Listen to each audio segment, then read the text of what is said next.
Hello everyone, I am Honhar Gup, a PhD scholar from IIT Kanpur. I am a TA under the course Fundamental of Supersonic and Hypersonic Flow.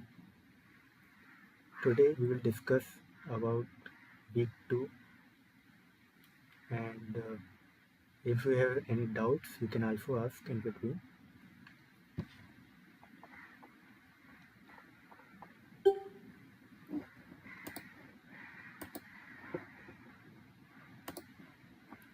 First we will see what are the tensors in differential notation.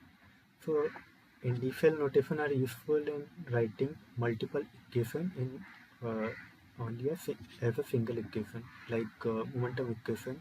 It has total 3 equation in vector form. So one x momentum, y momentum, z momentum equation. We can write as that equation directly as a vector form or as an differential notation also. It is easier to do the operations in differential notation compared to vector notation. That's why we use it. So let's say there are 3 axes I, j and k, and we define the unit vector as e1 cap, e2 cap and e3 cap or ijk in 3 directions. So let's say there is one vector x vector. It can be written as x1 I cap, x2 j cap plus x3 k cap, where x1, x2, x3 are component in ijk directions. Or we can write it as x1 e1 cap plus x2 e2 cap plus x3 e3 cap. Both are similar only. We are writing it that way because we want to give the numbering, similar numbering 1, 2, 3. So you can see that if we see one component, both have x and e cap, only the number is changing 1, 2 and 3. So we can replace this number by I and write xi cap, xi, ei cap.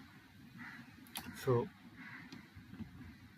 whenever two indices are repeated, like this one, the indices are repeated, then it can be written as sum of all 3 components.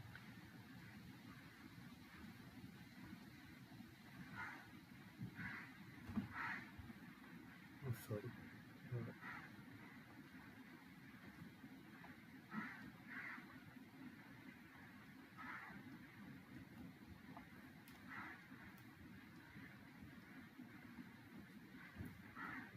So it is similar to summation of this with I equal to 1 to 3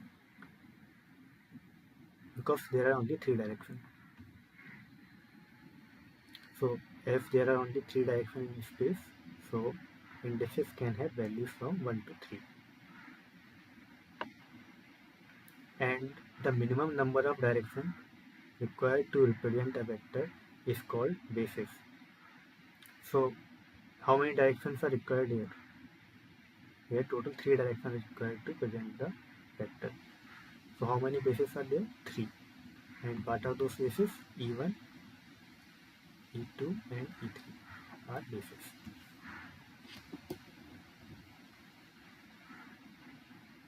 Now let's see some examples. Let's say there is velocity vector, v vector. So it will have 3 components, u1, u2, u3 in 3 directions. So how can we write it? u1 e1 cap plus u2 e2 cap plus u3 e3 cap, which will be equal to ui ei cap. And as you can see that there is only one indices here, so it is called first order tensor.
sorry for the error.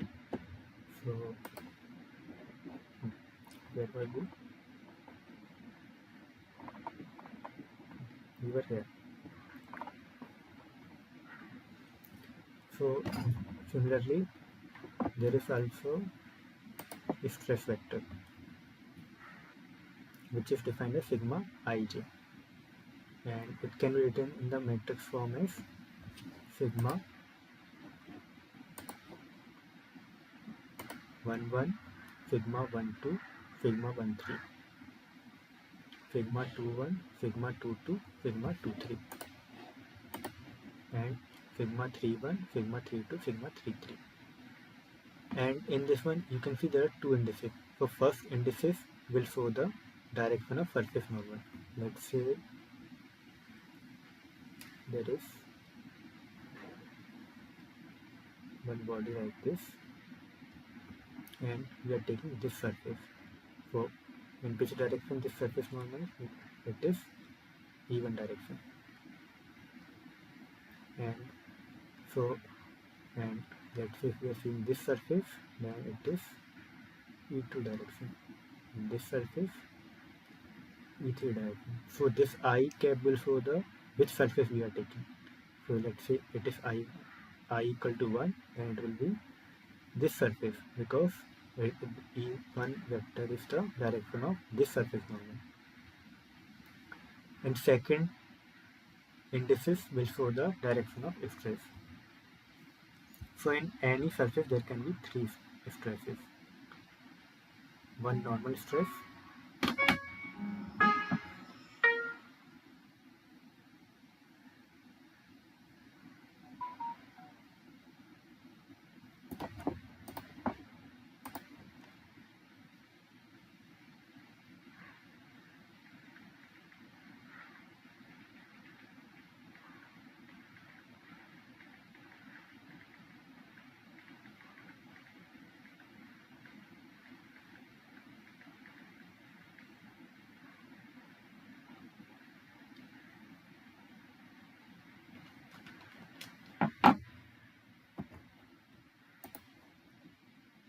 sorry for disturbance again. So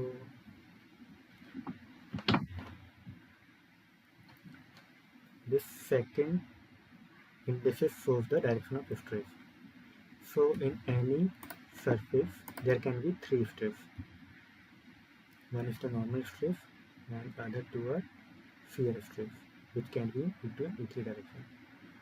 So if it is sigma 11, it means that 1 is the direction of surface normal, and other is the direction of shear stress.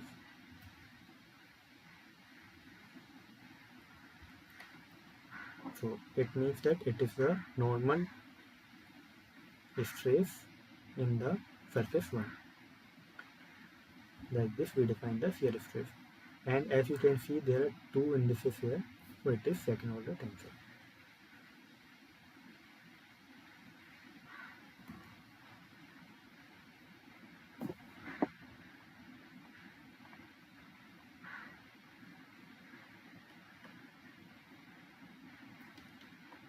Now we will see some convention related to individual notations, and that is called Einstein summation convention. So whenever an index is repeated in a term, a summation over this index is implied. This x vector dot y vector dot product is written at xi yi. So what does this mean? You can see this index is repeated. So the meaning of this is that it is already implied that there is summation of on this index, like I equal to 1 to 3 xi yi. So how can it be written? It can be written as x1 y1 plus x2 y2 plus x3 y3. We'll see one more example.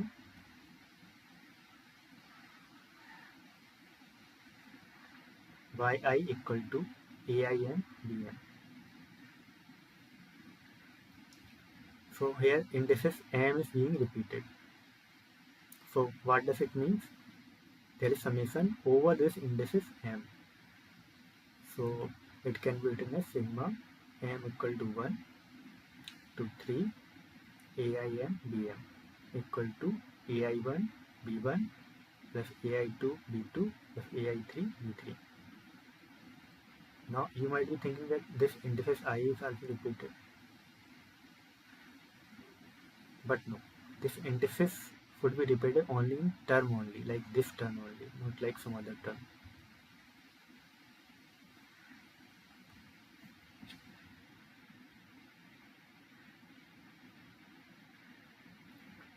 Now we'll see how we do the manipulation using the indicial notation. First one is the substitution. Let's say there is one quantity ai equal to cin bn. You can see this m is being repeated, okay? And other quantity vi equal to sin dn. So you can see this b is here, this b is here.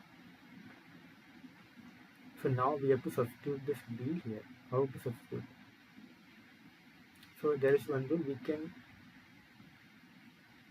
randomly change any index and nothing will change.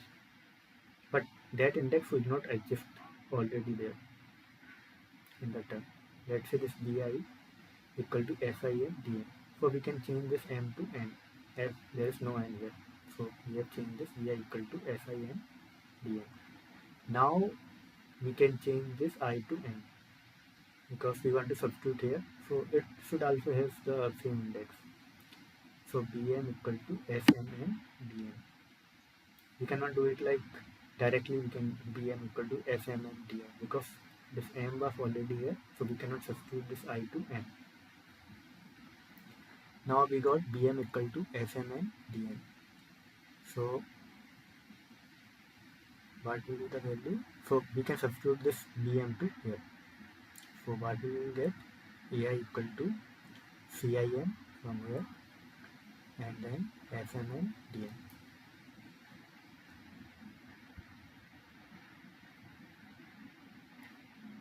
Now we'll see the product.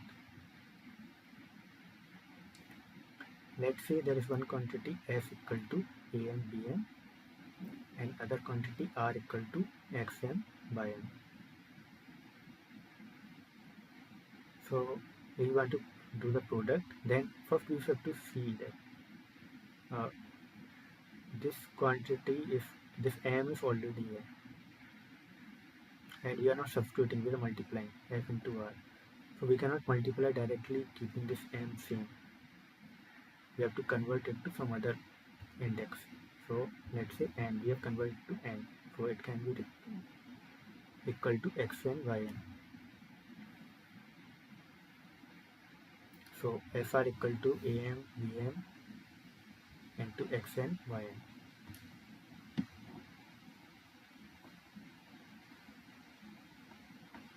So till now whatever we taught was some basics of indicial notation. Is there any doubt till now?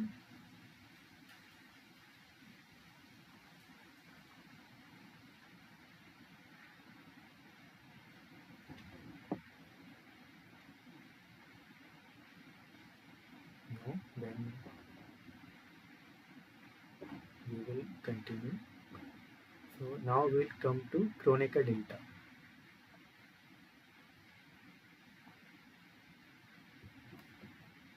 So what is Kronecker delta? It is defined by del ij equal to ei dot ei cap dot ej dot, product of two unit function, dot product. So dot product, when we'll have dot product value of 1 when they are in the same direction vector. So when I equal to j, only then it will have 1, and if I is not equal to j, it will have 0 value. Like this it is defined. And we already know that in dot product this ei cap dot ej cap is equal to ej cap dot ei cap. So what does it mean? That it is equal to del ji. So even if we interchange the indices in Kronecker delta, its value will remain same.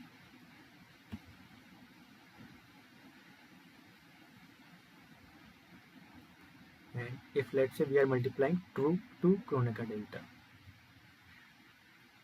del ij into del jk.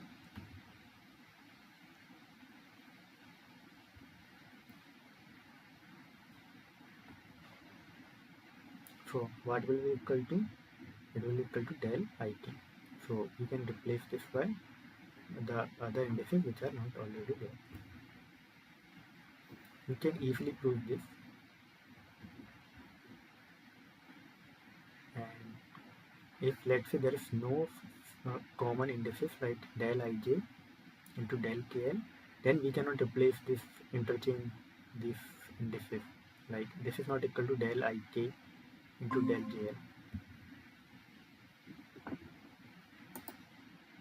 Okay, one person joined. So I was reviewing the week 2. So I was talking about the indicial notation. So if you have any questions in indicial notation from the classes, you can ask.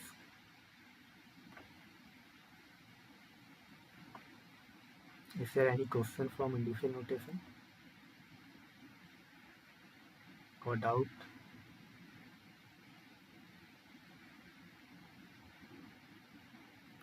If no, then I will continue the review from Kronecker delta only.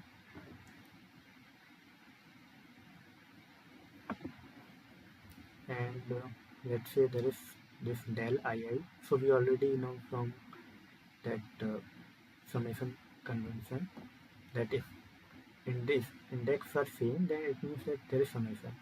So it means that del ii equal to del 1 1 plus del 2 2 plus del 3 3 equal to 3. And let's say if this del ij is multiplied by uj. So and there is one index which is matching.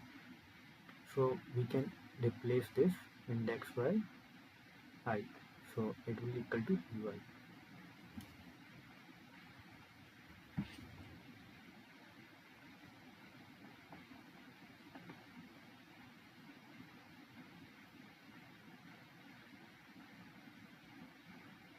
Is there any doubt till now?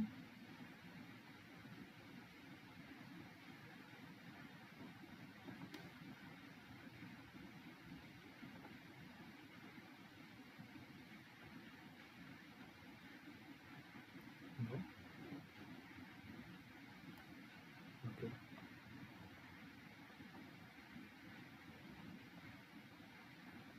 Now we'll see the another symbol which is equally important, which is called divisivita, alternating symbol or permutation symbol. It is given by epsilon ijk and it is equal to ei dot ei cap dot ej cap cross ek cap. Now this it is equal to 0 if two indices are same.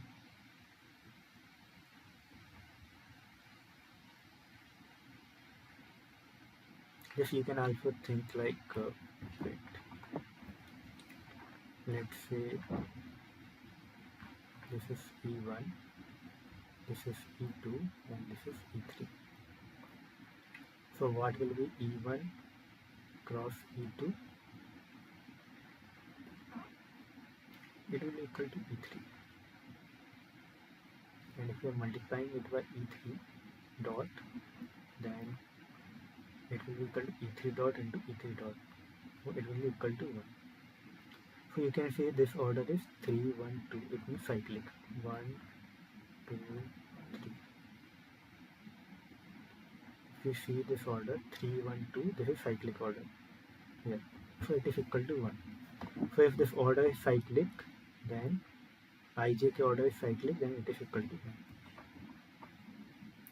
Now let's change the order of these two. So E3 dot E2 what will be the E2 cross E1? It will be minus E3. So E3 dot E3 equal to minus 1. So if there is order is not cyclic, like 3, 2, 1, it is not cyclic, then its value will be minus 1. Now let's make two same, like let's make this E1. So E1 dot E1 cross E2. So E1 cross E2 will be E3. So it will be equal to E1 dot E3. And what is this equal to? Del 1 3, which is 0.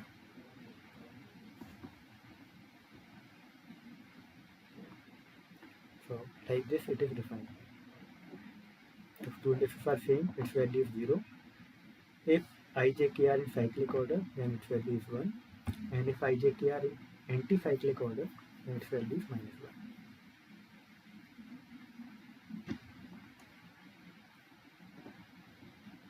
So there are some properties of it.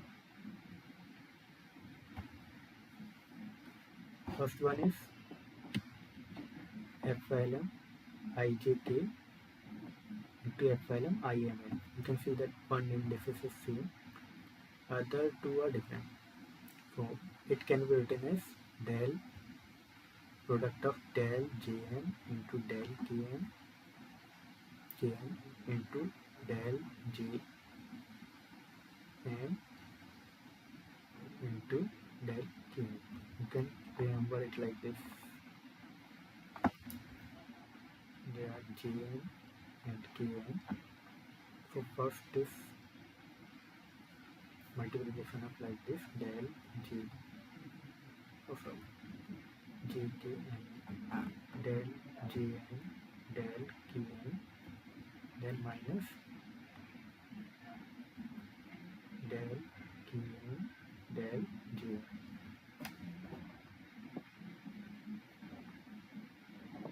Now let's say two indices are same, ij and k. So here instead of m you put j.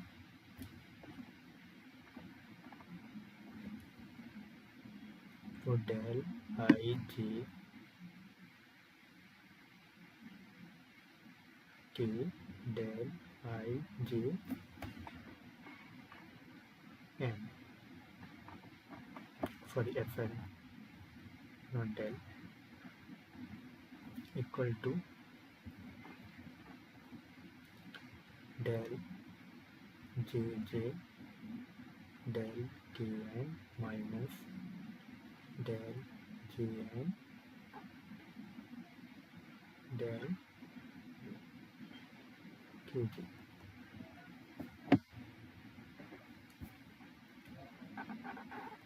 So if you see here, del jj is 3, so it will be 3 kn, 3 del kn minus, and del kj into del jn will be del kn. So it will be 2 del kn.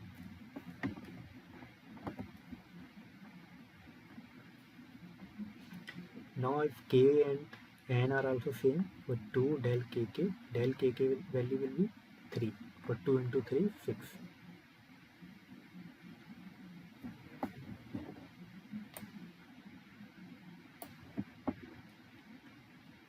And if epsilon ijk is multiplied by del jk, then its value will be 0.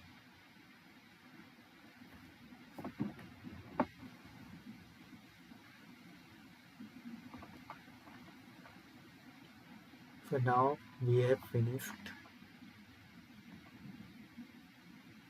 all the important symbols required for the initial notation. Now we will write the operations in vector calculus in initial notation. First is the dot product. So let's say there is one vector, A vector, AI, EI cap, and there is B vector, BI, EI cap. So we'll multiply it. a dot b vector equal to, now we have seen that product, we have to change the indices for second one. So you can write bj, because indices cannot be same for product, bj ej cap. For if you multiply this, then it will be ai cap dot bj ej cap. Now you know that ai and bj are simply scalar values. Because whatever vector you are writing, this ai part is only scalar and ei cap part is the direction, unit vector. So ai bj is scalar, so you can take out this ai bj. Rest is ei cap dot ej cap. What is this ei cap ej cap? This is del ij. So it will come ai bj del ij. Now bj into del ij, from the properties if we see, then it will become bi. So it is ai bi. And we can also write this, it is equal to a1 b1 plus a2 b2 plus a3 b3.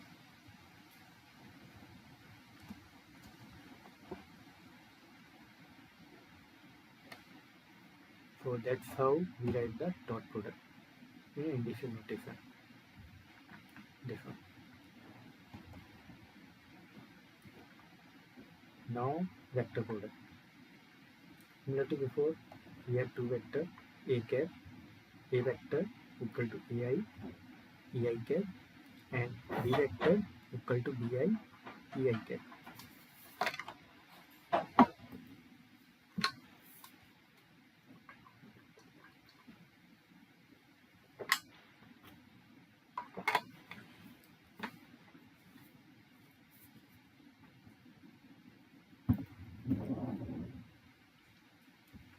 Similar to before, as we are doing product, we have to change the indices of this vector. It can be written as bj ej cap. So the product will be equal to a cross b vector, a vector cross b vector equal to ai cap ai ei cap cross bj ej cap. Similar to before, as bj and ai are nothing but scalar, we can take out this. So ai bj, and rest will become ei cap cross ej cap.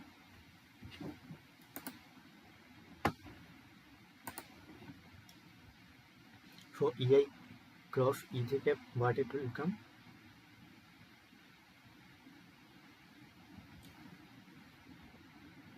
It will become ei cap cross ej cap.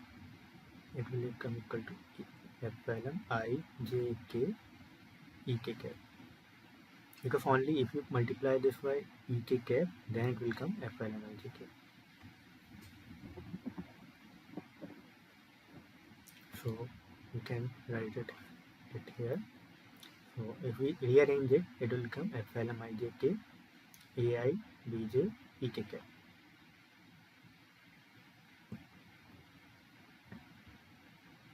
Or if you don't want to write this ek, then you can simply write epsilon e I j k ai bj. That's how we write vector product in indices notation.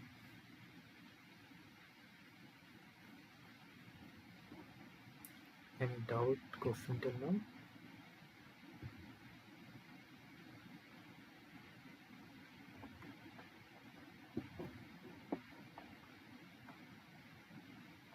Then we will see vector differential operator. So this vector differential operator is nothing but an operator. It is not vector, only an operator. So it does not have any direction at all. So it is written by del, and it is defined as del equal to I dou y dou x plus j dou y plus k cap dou y dou z. So we will write it as E1 1 2 3 as a direction. So E1 cap dou y x1 plus E2 cap dou y x2 plus E3 cap dou y x3. So you can see that indices are similar. So in initial notation we can write pi cap dou y dou xy, because this is summation na, for all indices. So we can write it like this. It is very useful operator for writing the equation.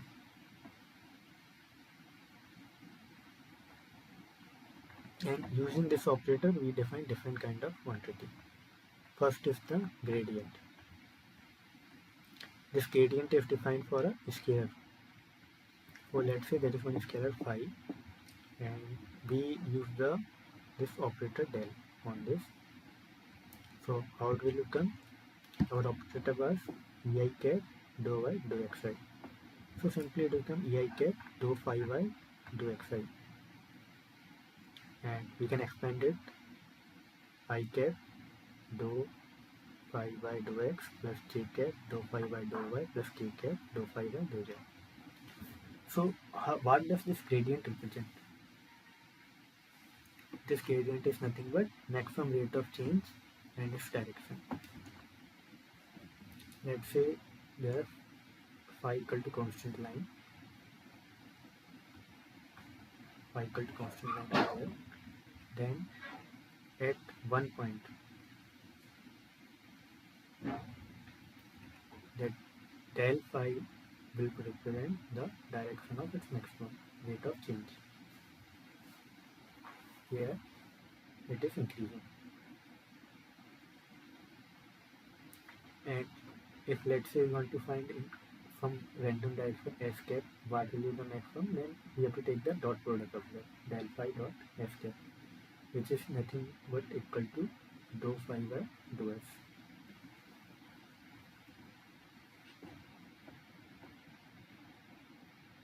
Let's see one problem related to it. If the pressure field is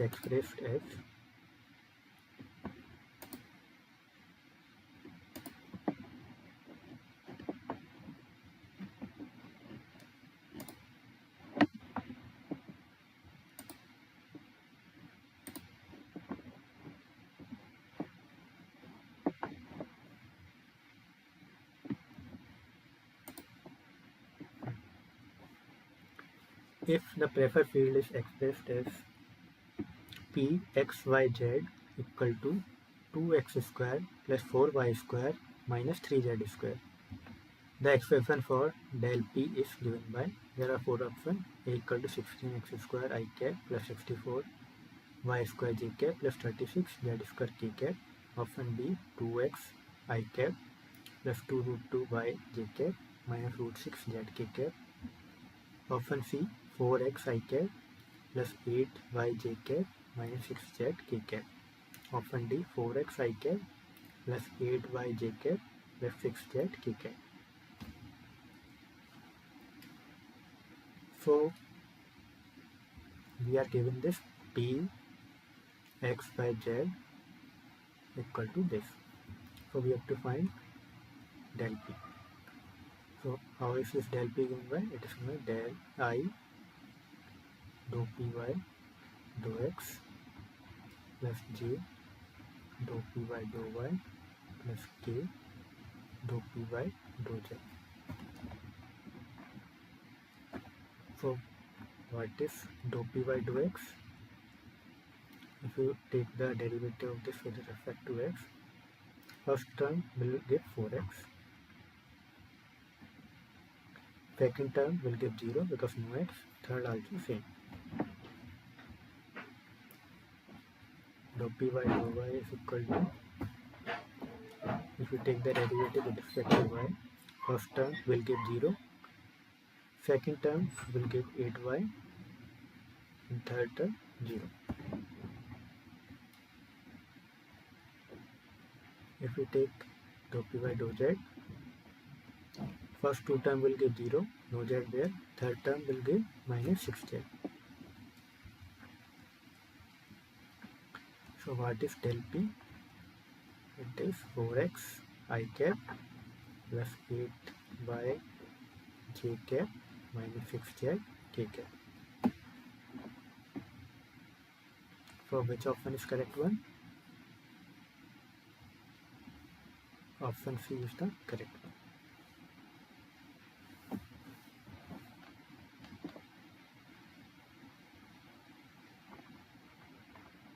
It is a very simple problem. And prefer field is a scalar field. Prefer is a scalar quantity. That's why we are able to find the gradient of it.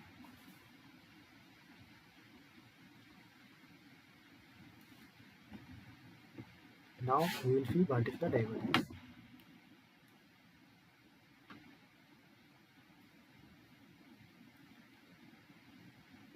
Divergence is given by vector dot product of that operator del and vector field.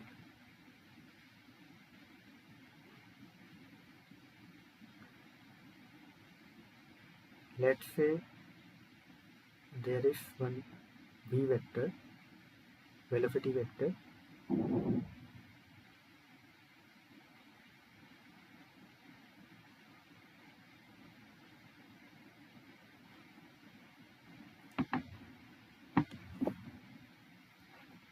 let's say one velocity vector is given ui ei cap and we have del operator ei cap dou y dou xi. So let's take the dot product of this del and v. So del dot v equal to ei cap dou y dou xi dot uj ej cap. Now you can see this, it is taking the derivative of this. So this will come outside dou uj upon dou xi and this is ei dot ej which will come del ij. Now you can see the two indices are matching j, so you can change the indices of this to I. It will come dou ui upon dou xi. If you expand it, it will come dou u1 upon dou x1 plus dou u2 upon dou x2 plus dou u3 upon x3. One thing to note is that this velocity vector was vector, but after its divergence it will become scalar. In the gradient, this phi was scalar, but after taking the gradient it become vector. So gradient makes scalar vector, but divergence makes vector as a scalar quantity. So this simpler formula which we have derived, it is based on formula directly. The expression dou ui upon dou xi for 3D Cartesian coordinates is given by option A dou u by dou y plus dou v by dou x plus dou w by dou z. Option B dou u by dou x plus dou v by dou y plus dou w by dou z. Option C dou u by dou z plus dou v by dou y plus dou w by dou x. Or option D dou u by dou x square plus dou u by dou y square plus dou w by dou z square. Simple, if you remember from above we have done it. It is equal to dou u upon dou x plus dou v by dou y plus dou w by dou z. u1, u2, u3 is nothing but u1, u, v, w. You can write this vector is either you can write it as ui ei or ui cap plus v j cap plus w k cap. Both are same. So based on that you can write it like this. Option B is the correct.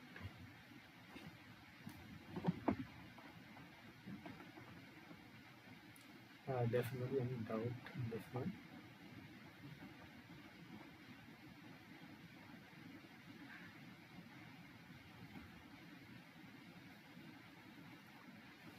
So next question.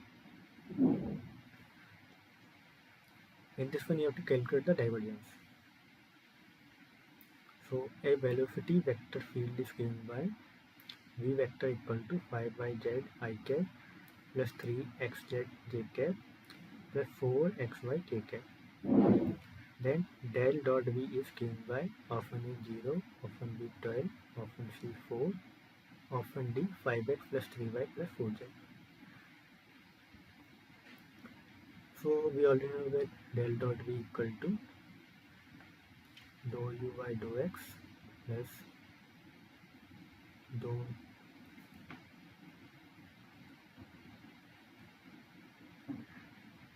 by dou y plus dou wy dou z. But first is what is u, v and w. For v vector is given by u I cap plus v j cap plus w k cap. If you compare, then you know that u is nothing but 5yz,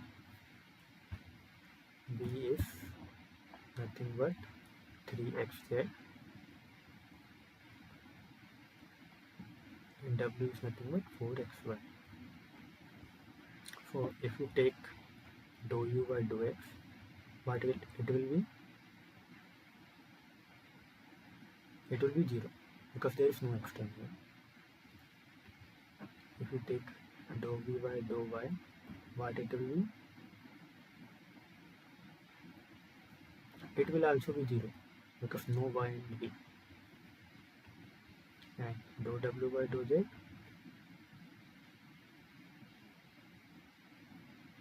it is also 0 because no z in w. So all dou v, dou u by dou x, dou v by dou y, dou w by dou z is 0, all three. So what will be del dot v? It will also be 0. This is dot. So option is the correct one.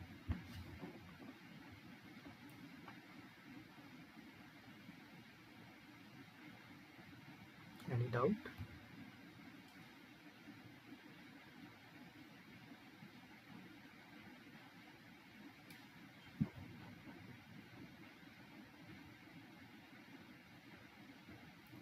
Now we will see the curl. So with a scalar we can perform only one thing, gradient. But with vector there can be two things which can be done. One is the dot product, one is the cross product. And by doing the dot product we got the divergence. But if we do the cross product with operator del, we'll get the curl. So similar to before, let's say we have velocity vector v, ui, ei cap, and del operator is ei cap dou y dou xi.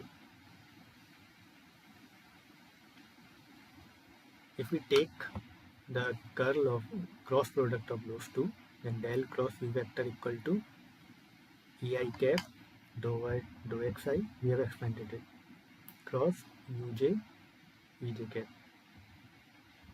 So this derivative we have to take. If you want to take it out, so it will come dou uj cap upon dou xi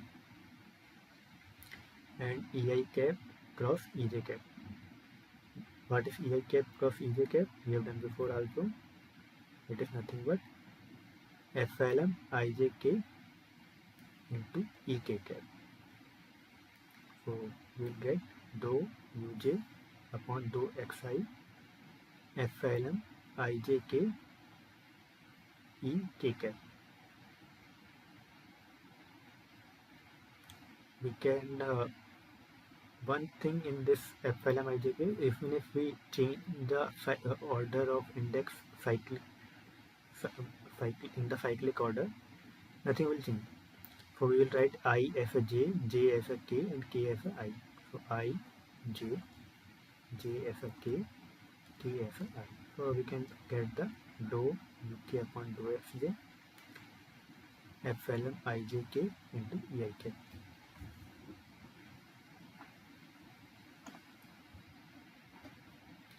You can expand it also. Let's say you want to expand one, I expand only for one term, rest you can do. So let's put I equal to 1, j equal to 2, and k equal to 3. Let's say I equal to 1.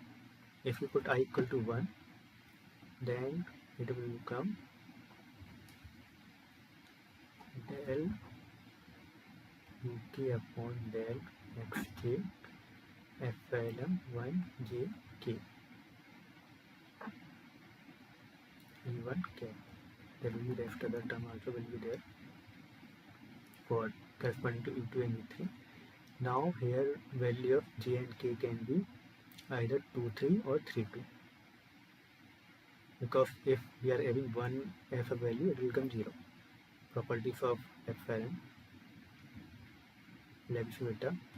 So if we put j as a 2 and k as a 3, then it will become dou u3 upon dou x2. This value will be plus and E1 cap. And if you put at 3 and 2, then it will become minus dou u2 upon dou x3 E1 cap. Like that you can find the other component also.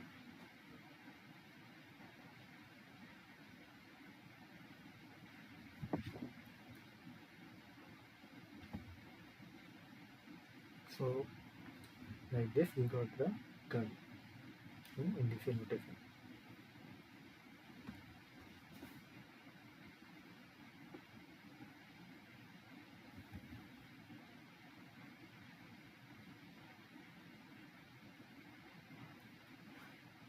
Now we will see some integral.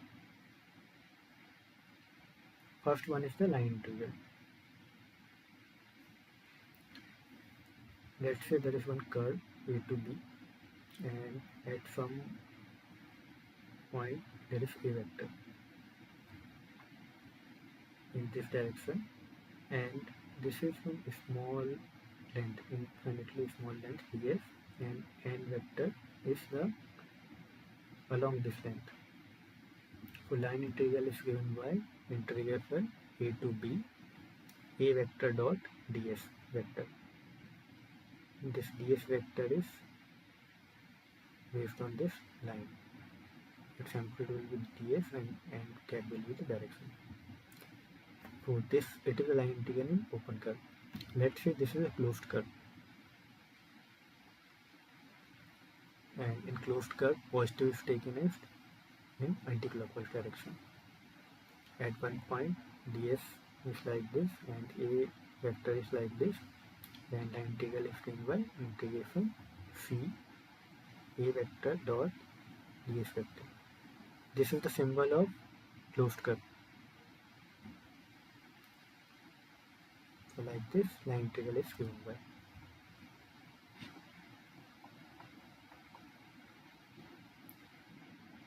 Now surface integral.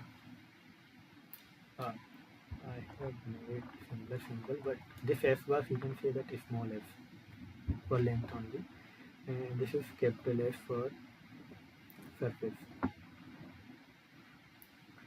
So surface integral can be written for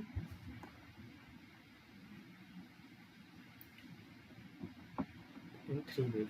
One for scalar quantity, and in two ways for vector quantity. So for open surface, let's say there is an open surface S, and there is one quantity P, let's say, and there is one small surface ds which normally is given by n cap. Then the surface integral is given by double integral S P ds vector.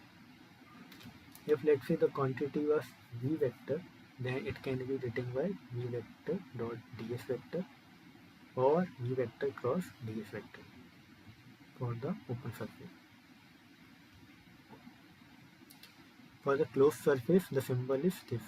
This zero circle is inside that integral. And closed surface will make one volume, like this line curve, this closed curve will make a surface. Similarly, a closed surface will make a volume. So let's say this volume V, its volume is V.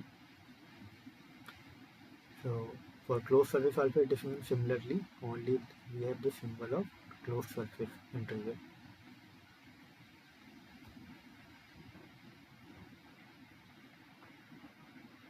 Next is volume integral. So let's say there's one volume, so V, and we have some infinitely small volume dV, and there is some quantity A vector on in this direction, or some scalar quantity rho. Then volume integral for scalar can be given by triple integral V rho dV, or triple integral A vector dV for vector quantity.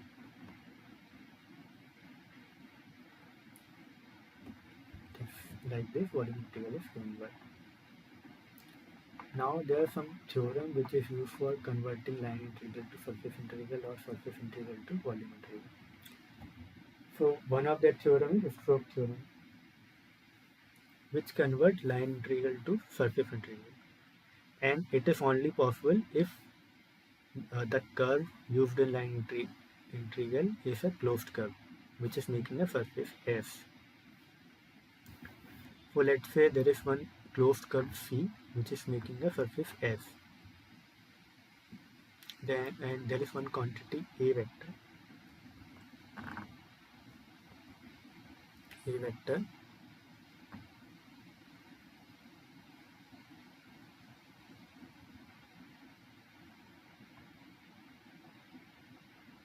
Let's say there is one quantity A vector in that surface. So for the line integral can be written by integral C A vector dot dc vector.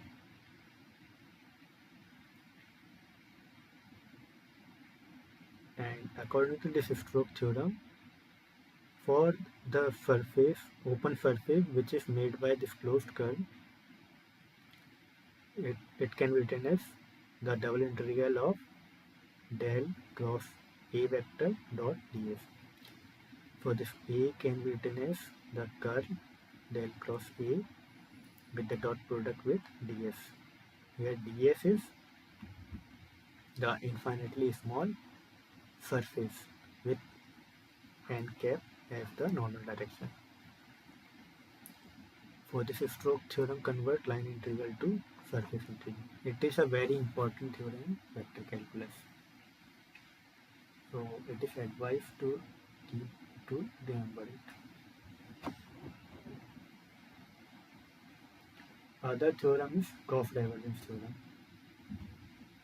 It converts surface integral to volume integral. And similar to before, the surface should be closed surface such that it is making a volume. And let's say there is one quantity A on this surface infinitely small surface ds.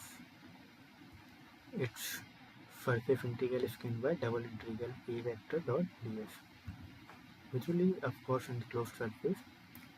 Then it can be written as in the triple integral as triple integral del dot A vector dv. From name itself you can see that its divergence is there. So divergence of this vector is taken del dot A, and which is integrated over a volume. This is the Gauss divergence theorem. This is also a very important theorem in vector calculus. So it is important to remember the Stokes theorem and Gauss divergence theorem.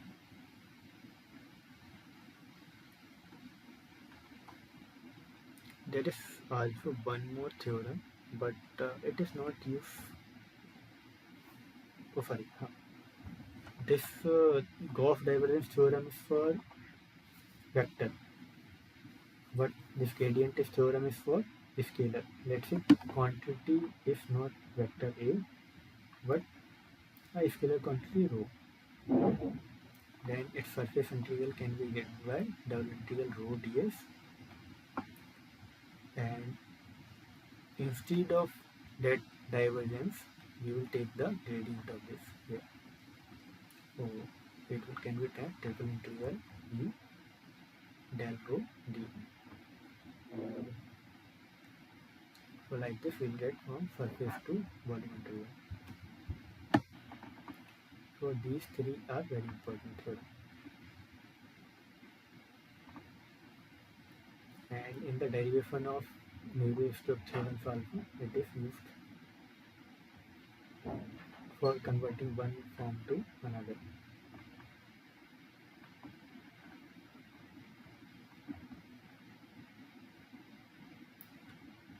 Now we'll see some flow, uh, flow characteristics and definitions. First is the continuum flow. So whenever mean free path is very less than length scale of the region of interest, then flow appears to be continuous into that region. First is what is mean flow path. We already know that in the gas there are many atoms, so they move. Let's say one atom here, then here, then here, then here, then here. So what is the average path it takes before the successive collision? That is the mean free path. It is given by lambda. For let's say it is rarefied gas, then this path will be very large before the collision, and for the dense gas it will be very less. So if this path is very less compared to length scale of region, then for that region of interest our flow will be appears to be continuous. You can see from that density is defined by limit del V tends to 0 dou m upon dou V. If compared to our region that del V is very low, then we can define this density for that region. Otherwise, let's say we are taking del V, small del V here, then we are getting 0 density, here we get some value. So, but for continuous region, we will get the, if we take the other region, big region, then our density will be remain constant. For a small enough volume, this is small enough volume.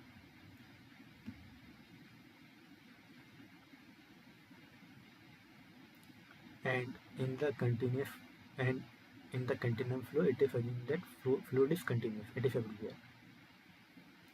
And properties can be defined at every point. We can define the properties at each and every point.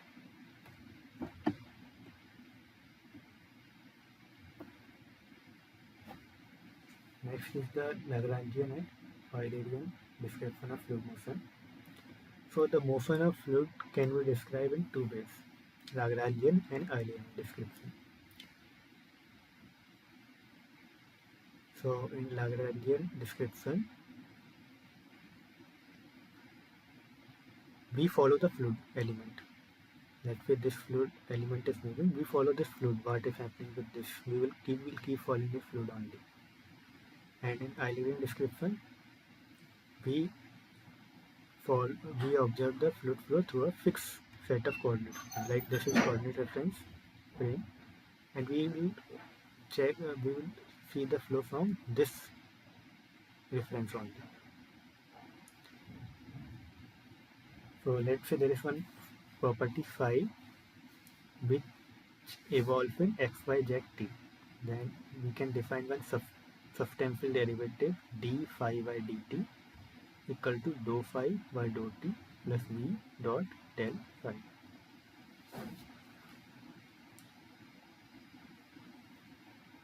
You can say that this is nothing but interchange between Lagrangian and Eulerian description.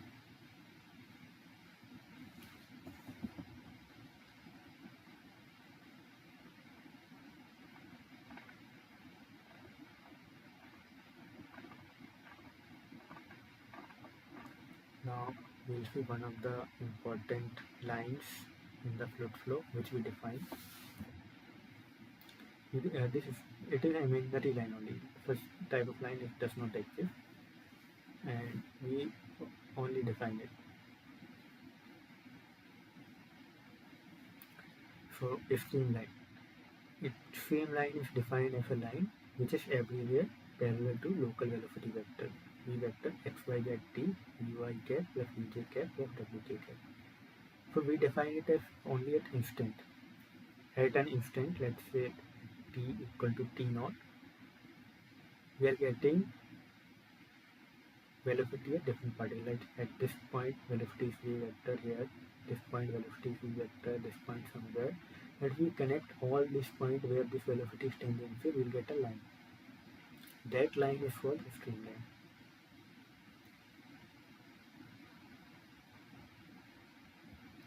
You can see this in the figure also.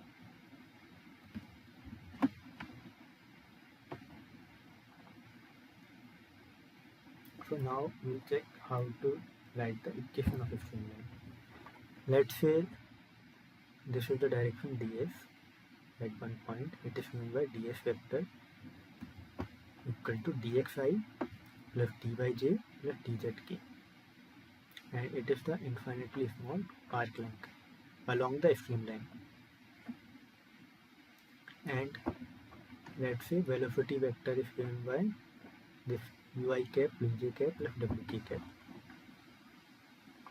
and f both are tangential to each other. Okay, for both are tangential, it means cross product of those two will be 0.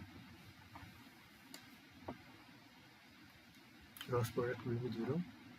So if we take the cross product can be written like this also in vector form. Ijk. In the first row you write the base ijk. Second row you write the component of first vector dx dy dz, and in third row write the component of u, v and w. V every vector f, u, v and w. Now you can write expand it, and it will come w dy minus v dz plus u dz minus w dy plus v dx minus u dy k cap equal to 0. Now there are three components here for ijk, and it is equal to 0. So each and every component should be equal to 0. So what it will give w dy minus v dz equal to 0, u dz minus w dx equal to 0, v dx minus u dy equal to 0.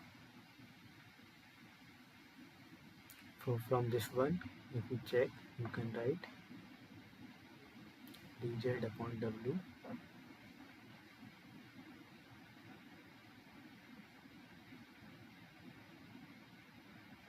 equal to dy upon v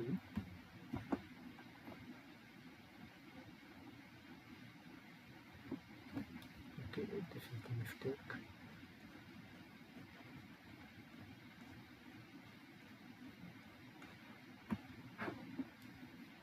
From this one you can write dz upon w equal to dx upon u, and from this dx upon u equal to dy upon v.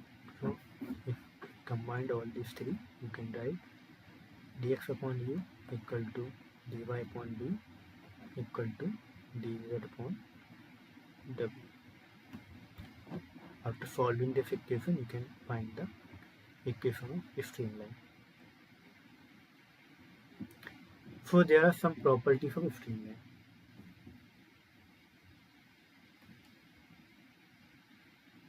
First we'll see two streamlines never cut each other. Let's say there are two streamlines which are cutting each other.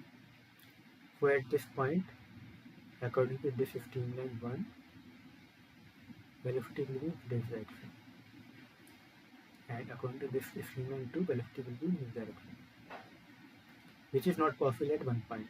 There cannot be two velocity. So two streamlines never cut each other. You can also see that there is never flow across streamline. Right? So this is streamline. So flow can never be across it, because at the point of streamline it should be tangential. So if flow is always tangential to streamline, it means the flow boundary is composed of streamlines. Boundary will also be made of streamlines.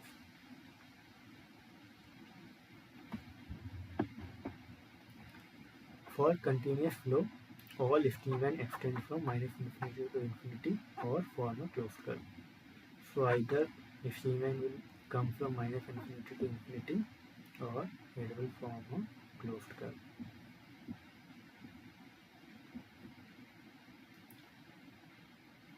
So these are the properties of a streamline.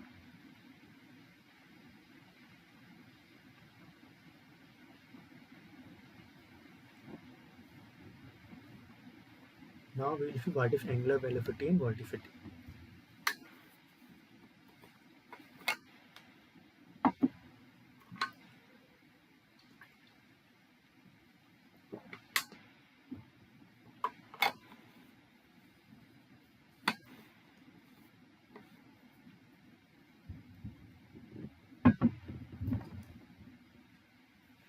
Let's say we have one fluid particle and we have defined its corners A, B and C. At point A, we have velocity u in x direction and velocity v in y direction. And at point C, velocity, there is distance between A and C is dx, and distance between A and B is dy. So there will be change in v velocity, which will be given by v plus dou v by dou x dx. Similarly, at B point, there will be change in u velocity, which will be given u plus dou u by dou y dy. Now, after some time t dt, it has distorted. These lines are moved. A moved at different speed, B moves at different speed, C moves at different speed. So how much it moves in y direction, this point C, is given by the change in velocity. What is change in velocity? Dou v by dou x into dx into time. Similarly, how much point B moved in x direction is given by change in velocity, which is dou u by dou y dy into time dt.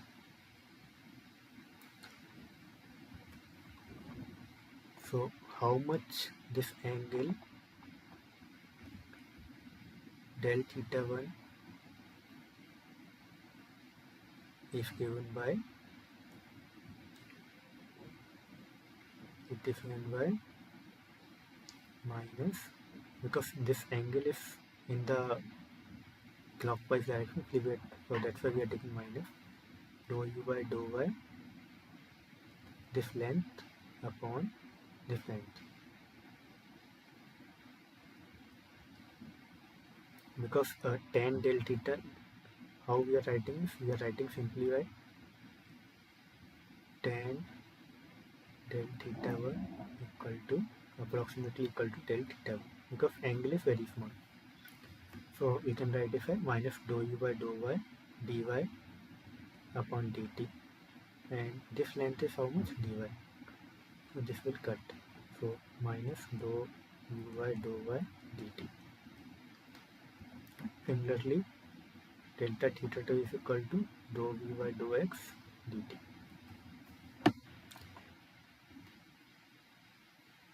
So angular velocity is given by average of angular velocity of AB and AC. What is the angular velocity of AB? It is nothing but d theta 1 upon dt, and angular velocity of AC is d theta 2 upon dt. Its average will be omega z, because it is xy plane, so this angular velocity will be in z direction. And d theta upon dt is what? Minus dou u by dou y, and d theta upon 2 upon dt is what? Dou v upon dou x. So we will get the value of half dou v upon dou x minus dou u upon dou y. If you check it from before,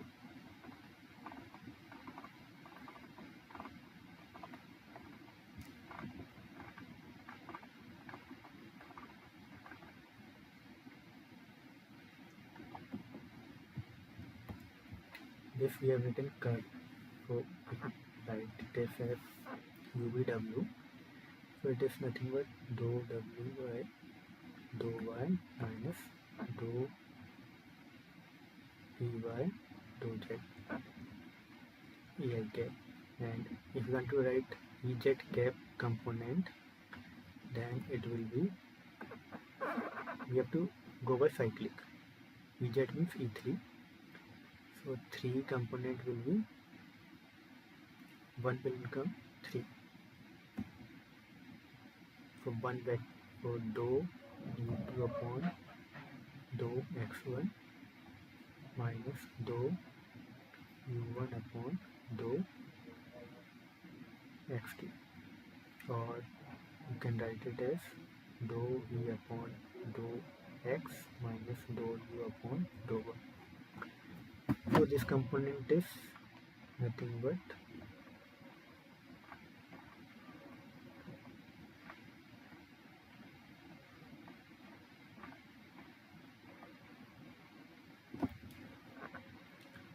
this is nothing but half del cross v dot tk.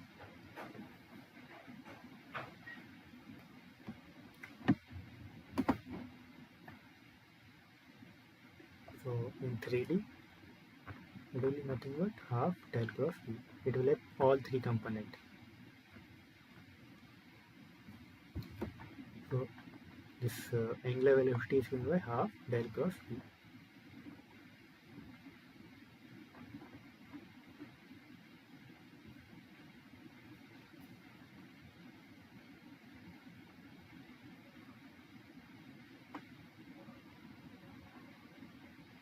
And this del cross v is defined as vorticity.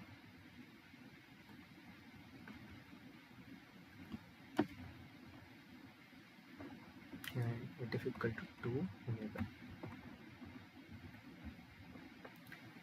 Now using this vorticity, we define if flow is rotational or irrotational. If this del cross v is 0, then we call the flow as rotational flow. If it is non-zero, then the flow is called irrotational flow.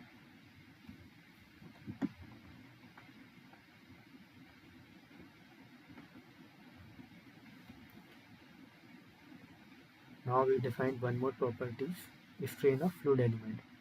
In the before fluid element, you have seen that one AC line was going this delta theta this side, and AB line was going delta theta this side. So you can see there is some strain in the element. How do we define that strain? It is delta theta 2 minus delta theta 1. This is a total angular deformation. How much deformation is happening? And the stress is directly proportional to strain or the time rate of strain. So we define the rate of strain as epsilon xy equal to, we'll take a derivative of this, d theta 2 upon dt minus d theta 1 upon dt. What was d theta 2?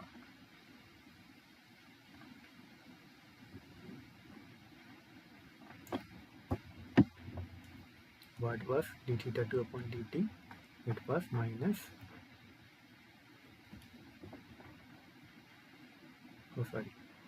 it was dou v dou x. And d theta upon dt was minus dou u upon dou y. So what will be both difference?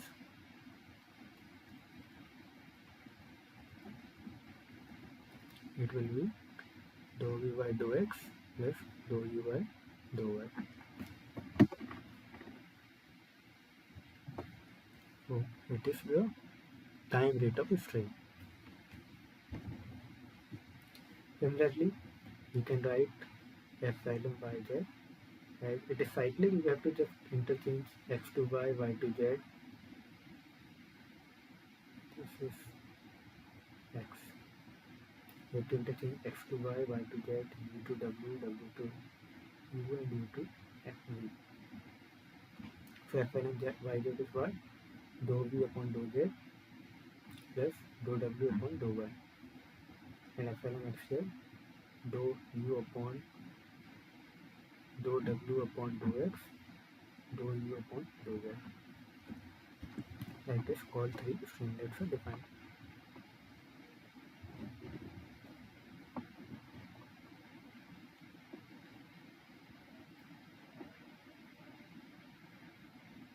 Now we'll see continuity equation.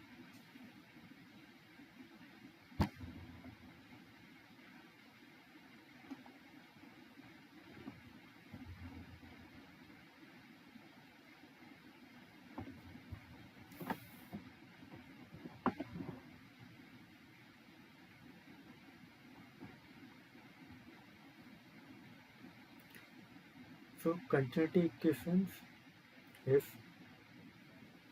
nothing but conservation of mass. So let's say there is finite control volume and flow is passing through it, and there is one small surface ds from where velocity is v vector and its normal is ds vector. So in this control volume, the time rate of change of mass inside the control volume and the net mass efflux through the control surface, all control surface. Let's say this is the control volume, all mass efflux through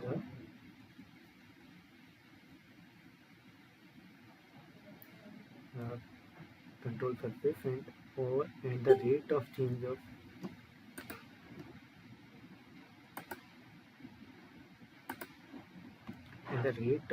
of mass inside this, the sum of those two should be 0 because mass cannot be made, mass is conserved. So let's say for a small, infinitely small volume, what is the mass? Rho dV. So what is the total mass of this control volume? Triple integration rho dV. And what is the rate of change of this mass? Dou by dou t triple integration rho dV. And what is the mass efflux to control surface? Let's say this is the surface ds. And what is the momentum of one particle here? Rho v vector. And the mass efflux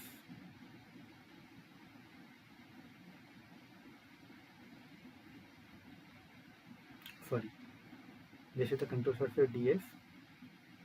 Let's say for particle rho which is going out with the v velocity, at what rate it will go out? Rho v vector dot ds. This is the rate. So for whole control volume, we got double integration rho v vector dot ds equal to 0. Now if this control volume is fixed, we can take this derivative inside. So this dou by dou t triple integration rho dv is nothing but triple integration v dou rho upon dou t dv, because these limits are constant. If control volume is fixed, it means this v limits which are we have set it are fixed. It is not changing with time. Now for this second part, this is the closed surface, so we can apply the divergence theorem. For divergence theorem, double integration rho v vector dot ds, we have to take the divergence of this del dot rho v vector dv. If we substitute these two in this equation, we can write it as, and combine it, then triple integration dou rho by dou t plus del dot rho v vector dv equal to 0. So if dv, even if dv is small, this part should remain 0. Only then it will become 0. How much small we can make dv, this should hold. That's why dou rho by dou t plus del dot rho v vector equal to 0 for infinitely small fluid element form. And del dot rho v we can write it as rho del dot v plus v vector dot d rho. And if we substitute it here, then we can write equation like this: dou rho by dou t plus v vector dot dou rho plus rho del dot v. Now we have seen before the substantial derivative. So this dou rho by dou t plus v vector dot del rho can be written as d rho by dt. So it will become d rho by dt plus rho del dot v vector equal to 0. This is the Lagrangian form of infinitely small fluid element.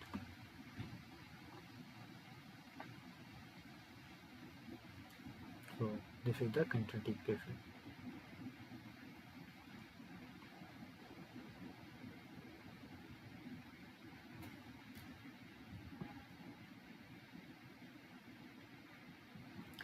Let's say flow is steady. If flow is steady, then this term will become 0, dou rho by dou t. Then we will get the equation as del dot rho v vector equal to 0. And if let's say flow is incompressible, then rho is constant, then this term will become 0. And equation will become del dot v equal to 0. This is the equation we see most of the time, and people make mistakes in using it, this equation at different places. So we have to always remember the assumption behind the equations which can be used.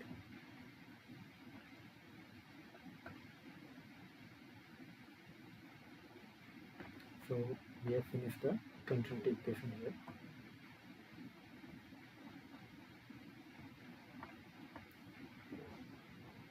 Now we will see momentum equation.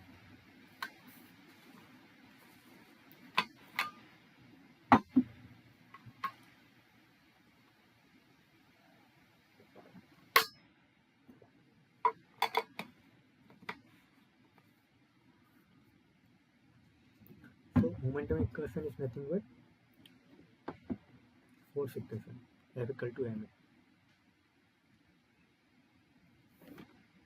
So let's say F equal to ma, and this can be written as dp by dt. But p is the momentum. Rate of change of momentum is equal to force. This equation only we are writing it in different forms for the fluid.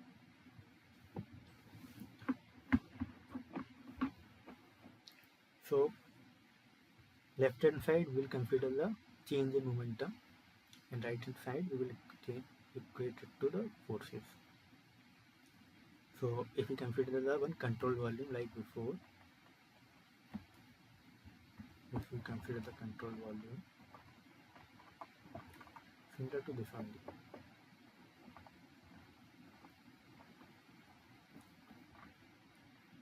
Then let's say for one is infinitely small volume,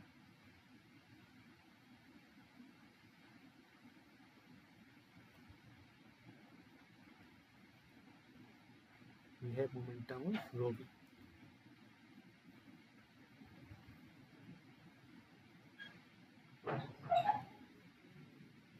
Its mass is rho dou v, and its momentum will be rho dv into v or ui in initial notation. But total momentum is triple integration v rho ui dv. So what will be the change in momentum? Rate of change of momentum is dou by dou t triple integration rho ui dv upon v. This is the rate of change of momentum inside the control volume. And what is the net momentum effects from the control volume? Let's say the surface ds, and the momentum which will be effects is will be by rho ui nj dot ds.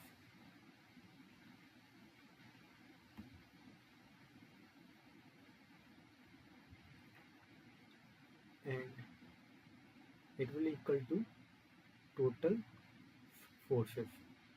So what are the forces present? One is the body force, which can be due to magnetism, gravity, or something else. So let's say it is gravity, then it will be my rho F vector dV. And F vector can be in any direction. For gravity, it will be only in one direction. It is my double integration rho F vector dV. It will become on work on total body. So it is something like this. And surface force acts on the surface. That's why it is my double integration sigma ij dot ds vector. Sigma is the stress on the body, on the surfaces. Now the sigma ij is given by minus p del ij plus tau ij plus lambda kk del kk dou ukk upon dou xkk equal to minus p del ij. So this will become to minus p del ij. Tau ij is given by this. We already know that from the Newton's theorem, or there is some Newton's theorem also. From that, shear stress can be given by mu into rate of change of velocity in perpendicular direction from the flow. So it is my mu dou ui upon dou xi xt plus dou vg upon dou xi. And this third term can be written as del ij lambda del dot v. Now if you want to find the normal, here this P is the pressure. Now if you want to find the normal stress, then we have to equate I and J. So there are three normal stresses corresponding to three directions. So sigma xx equal to minus P. Here if you put both equal to lambda xx, then it will become equal to 1.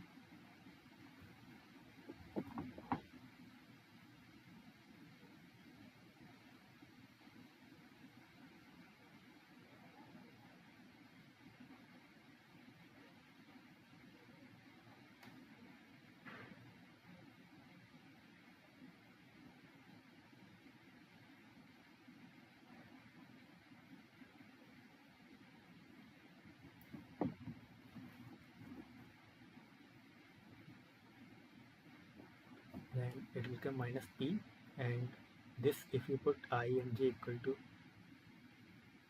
x, then dou u by dou x plus dou u by dou x, so it will become 2.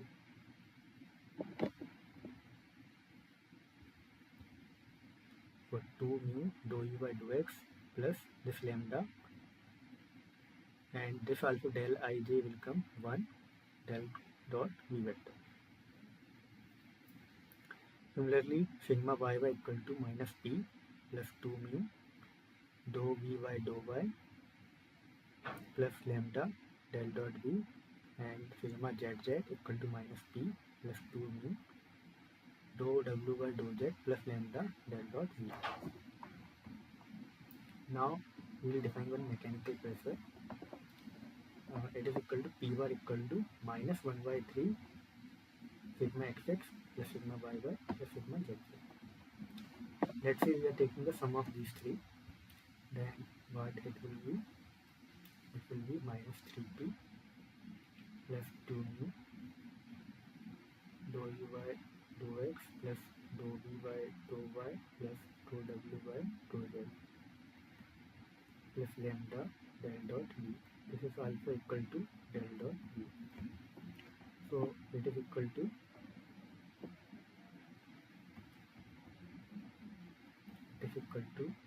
minus 3p,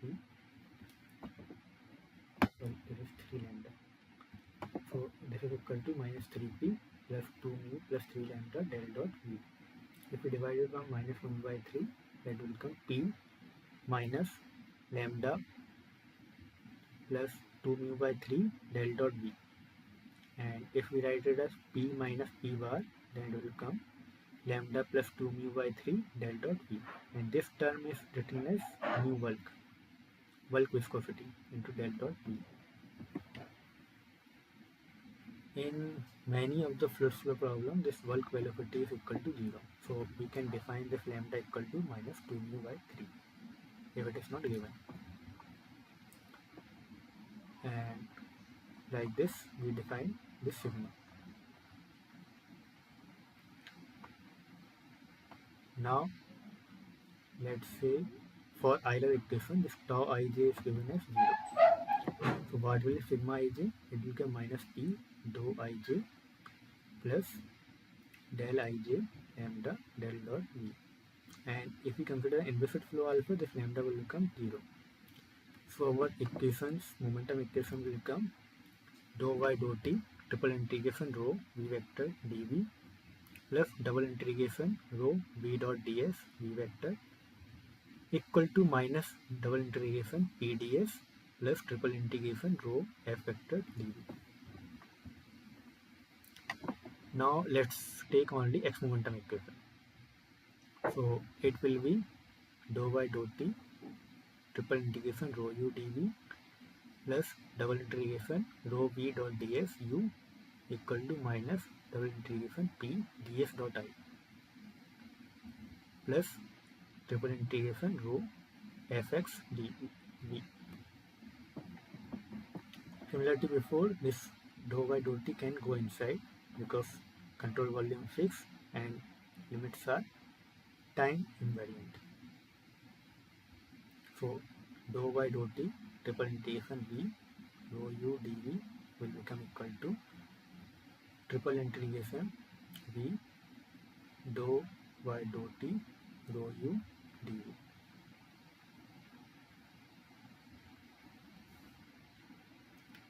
And this term is the surface integral. So we can write this as volume integral using the divergence theorem. So it will become double integration rho u v vector dot ds equal to triple integration del dot rho u v vector dv. Similarly for this double integration, it will become the gradient equation. A gradient theorem. So it becomes pi ds equal to dou py dou x dv. If we combine all the term, then we can take the all terms together inside the triple integration. Which will be dou by dou t rho u plus del dot rho u v vector plus dou py dou x minus rho fx equal to 0. So this term will also be 0. Like that, we can write the x momentum equation in the differential form. We can simplify it more, like this equation also we can write it as rho du by dt plus u dou rho by dou t plus this also we can write it as rho u del dot v plus v dot del rho u equal to minus dou py dou x plus rho fx. We can expand it more, so and we'll write it as u dou rho by dou t plus rho del dot v. We'll expand this term, so it will be v dot del rho u plus rho v vector dot del u.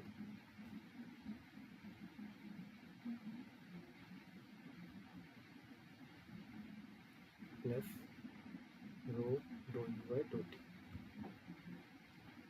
equal to minus dou p by dou x plus rho fx. If we take this term also inside, then it will become continuity equation and we can, it is equal to 0. So our equation will become rho dou u by dou t plus rho v dot del u equal to minus dou p by dou x plus rho f x. Or we can combine this also, rho du by dt equal to this term. That is the momentum equation.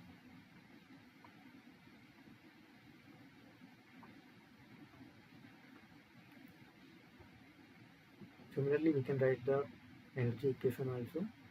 Energy equation will have term for the rate of change of energy inside the control volume, which is given by dou by dou t triple integration rho e dv. One term will be for net energy efflux by the control surface, which will be double integration rho e uj dot ds. It will be equal to the the work done by surface forces.